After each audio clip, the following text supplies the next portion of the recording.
আমরা তো কোনোদিন থেমে থাকিনি, অজুহাতে কোনো কাজ ফেলে রাখিনি। আমরা তো কোনোদিন থেমে থাকিনি, অজুহাতে কোনো কাজ ফেলে রাখিনি।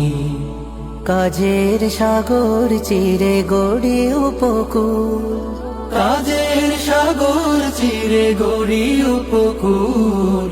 প্রিয় সংগঠন বাংলাদেশ ইসলামী ছাত্র শিবির চট্টগ্রাম মহানগরী দক্ষিণের উদ্যোগে আয়োজিত আজকের এই নববর্ষ প্রকাশনা উৎসব। আমাদের এই আয়োজনটি সারা বাংলাদেশ ব্যাপী হচ্ছে এবং ম্যাক্সিমাম শিক্ষা প্রতিষ্ঠানগুলোতে, কলেজ, স্কুল, মাদ্রাসা, প্রতিটি মোড়েই স্টুডেন্টদের সামনে আমরা আমাদের নববর্ষের প্রকাশনাগুলো উপস্থাপন করার জন্য চেষ্টা করছি। পাশাপাশি ইসলামী ছাত্র শিবির জ্ঞান বিজ্ঞানের বিকাশ সাধনের জন্য বর্তমান তথ্য প্রযুক্তির উৎকর্ষতার যুগে কী ধরনের জ্ঞান প্রয়োজন সেগুলোকে বিশ্লেষণ করে শিক্ষার্থীদের সামনে নতুন নতুন প্রকাশনাগুলো নিয়ে আসে এবং জ্ঞানের একটা অবারিত সুযোগ তৈরি করাই ইসলামী ছাত্র শিবিরের মূল লক্ষ্য। আমরা ইসলামী ছাত্র শিবিরকে সোকল ট্রেডিশনাল পলিটিক্যাল স্টুডেন্ট অর্গানাইজেশন মনে করি না। আমরা এটাকে বলি ইটস অ্যান সেপারেট ইনস্টিটিউশন। ইনস্টিটিউশনের মূল কাজ হচ্ছে একজন মানুষকে আসলে কিভাবে গড়ে তোলা যায়, এবং আমাদের চিন্তা, চেতনা, মনন, মেধা সবটুকু দিয়েই আমরা সেই চেষ্টাটা করি। পলিটিক্যাল অ্যাফিলিয়েশন আমাদের ততটুকুই থাকে এ জাতির জন্য, এই স্টুডেন্ট সম্প্রদায়ের জন্য বা এই জাতির জন্য যা প্রয়োজন সেই প্রয়োজনটুকুই পূরণ করার জন্য ইসলামী ছাত্র শিবির রাজনৈতিক অঙ্গনে ভূমিকা পালন করে। কিন্তু তার চাইতেও বেশি কার্যক্রম, মোর দ্যান 90% অ্যাক্টিভিটিস ইসলামী ছাত্র শিবির করে থাকে স্টুডেন্টের একাডেমিক, তার মনন মেধা বিকাশের জন্য, এবং তার একটা অনন্য নিদর্শন হচ্ছে এই জাতীয় প্রকাশনা উৎসব। আমি নিজেই চট্টগ্রাম মহানগর দক্ষিণের জনশক্তি ছিলাম, আর ইসলামী ছাত্র শিবির প্রতিষ্ঠার পর থেকেই এই জাতির জন্য, বিশেষ করে ছাত্র সমাজের জন্য সৃজনশীল এই ধরনের প্রকাশনা বের করে আসছে। ফেসিবাদী আমলে আমাদের এই কাজগুলো জাতির সামনে আমাদেরকে নিয়ে আসতে দেওয়া হয়নি। আমাদের উপর ইতিহাসে ন্যাক্কারজনক হামলা হয়েছে, মামলা হয়েছে, জুলুম হয়েছে, নির্যাতন হয়েছে এবং বিমানবিকরণের মাধ্যমে আমাদের সকল অধিকারকে হরণ করা হয়েছে। যে কারণে আমাদের ইসলাম ছাত্র শিবিরে এই যে চমৎকার যে প্রকাশনা, সেই প্রকাশনাগুলো আমরা পাবলিক পরিসরে এই ধরনের বড় আয়োজনের মাধ্যমে আমরা করতে পারিনি।